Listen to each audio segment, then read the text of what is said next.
Napapansin ba kayo? May mga content creator na sinasabi, hindi ko habol ang earnings. Passion ko lang ito. Gusto ko lang makatulong. Pero after mag-post, panay refresh.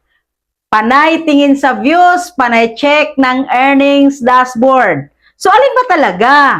Una sa lahat, linawin natin ha. Walang masama maghabol ng earnings. Walang masama sa gustong kumita. Walang masama umasa ng growth.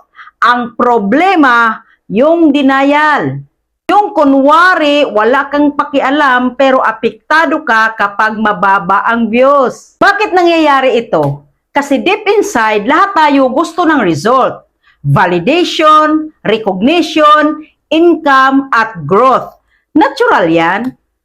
Pero minsan, nahihiya tayo aminin na gusto nating kumita, parang mas noble pakinggan kapag sinabing passion lang. Pero kung passion lang talaga, bakit ka na-stress kapag mababa ang engagement?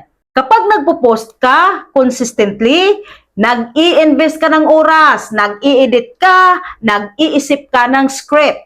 Investment yan at lahat ng investment umaasa ng return. So normal lang ang mag-expect. Ang hindi normal, yung hindi ka honest sa sarili mo.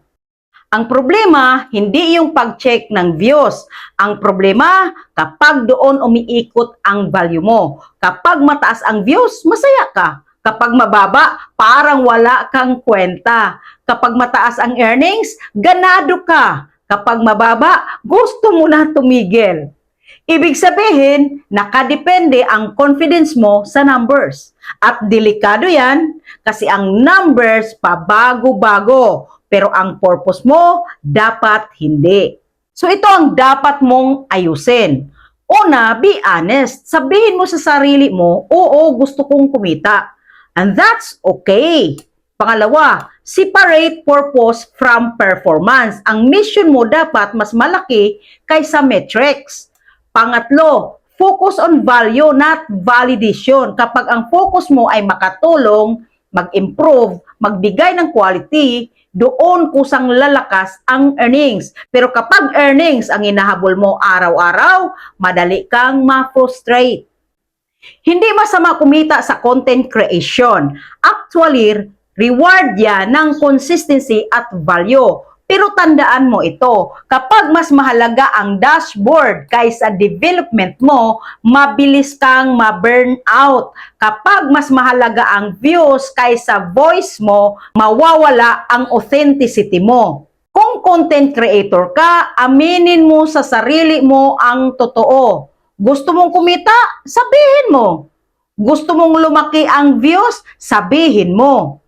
Walang masama doon. Ang masama, yung hindi ka align sa dahilan mo kung bakit ka nagsimula. Gawin mong bonus ang earnings. Gawin mong result ang views. Pero gawing foundation ang value. Kasi sa dulo ng lahat, ang content na may integridad mas tumatagal kaysa content na puro validation. Ano? Ayaw mo ba ng earnings o gusto?